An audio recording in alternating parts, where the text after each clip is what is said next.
Plus m'ont dit que je fais du slam. Moi je te dis juste que je suis ami homo. Tant d'autres avant moi ont déploré ma terre et ses mots.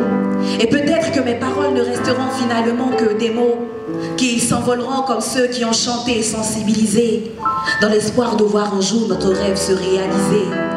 Mais ces mots sont ma façon à moi de changer les choses, et je les dirai jusqu'à l'usure, jusqu'à ce que l'Afrique ose. Ose faire évoluer les mentalités par la réflexion, ose évoluer d'elle-même avec courage et abnégation. Ose se faire respecter du monde entier en déposant enfin toutes les armes, ose écouter le peuple, ose essuyer ses larmes.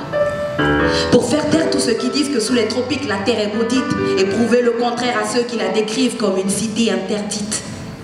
Oui, tant d'autres avant moi ont déploré ma terre pour une évolution. Autant de supplications que d'appels à la révolution pour ma terre si peu considérée, si peu entendue, traitée comme une vulgaire mendiante parce qu'elle a toujours la main tendue. Non, je ne suis pas dessus de l'Afrique, mais de ceux qui la maltraitent, de ceux qui foutent le désordre actuel jusqu'à ceux qui ont jadis permis la traite. De ces dirigeants instigateurs de plans machiavéliques, guidés par la soif d'un pouvoir à la démesure diabolique. L'histoire risque d'emprisonner à nouveau les efforts de Nelson Mandela, si aucun Africain ne veut fournir l'effort d'aller au-delà. Rien que pour briser la chaîne de nos démocraties monarques et mettre fin à ce cycle infernal dans lequel elles nous embarquent.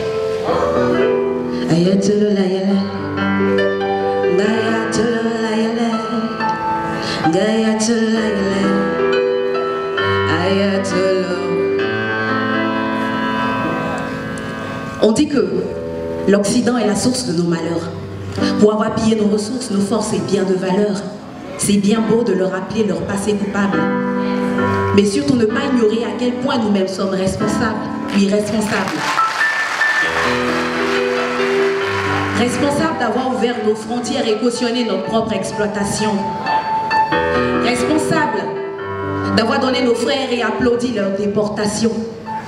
Responsables d'avoir trahi tous nos fiers guerriers qui combattaient l'évasion. Responsables d'encourager tous nos bras forts à être candidats à l'évasion. Responsable de rester inerte et craintif malgré notre ras-le-bol. Responsable d'encourager cette race de politiciens professionnels du vol.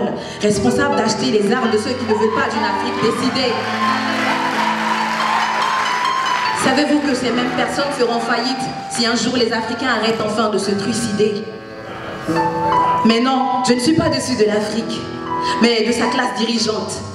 Solidaire dans les erreurs communes à leur politique décourageante, occupée à dilapider les sous de l'État dans des caprices de sultans et qui traite le peuple avec dédain et un mépris insultant. Ce même peuple qui reste terré dans la peur et les interdits et qui finissent par croire ceux qui disent que l'Afrique est un sol maudit, à force d'écouter radio et télé marteler des informations tragiques de mon continent qui ne cherche qu'une pause, qu'une trêve, un instant magique. Oui, je suis vertu de l'amertume de ma terre dégoûtée de boire le sang de sa progéniture. Quelque part je suis son cri sous le poids de la torture. Mais ne dit-on pas que tant que nos poumons ont encore la force d'avaler et cracher de l'air, il faut s'accrocher à l'espoir? Et comme la plupart d'entre vous ici dans cet auditoire, j'espère encore. Et je suis là pour que cet espoir devienne une page de notre histoire. C'est vrai, je n'ai que mes mots. Mais on est tous d'accord que la parole est sacrée. Elle a eu le pouvoir de réunir toute l'Afrique ici, sur ce territoire.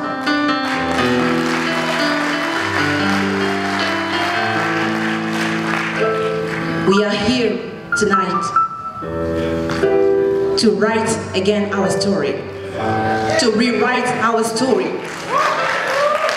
to change our destiny with poetry. Vive les mots. Je vous remercie.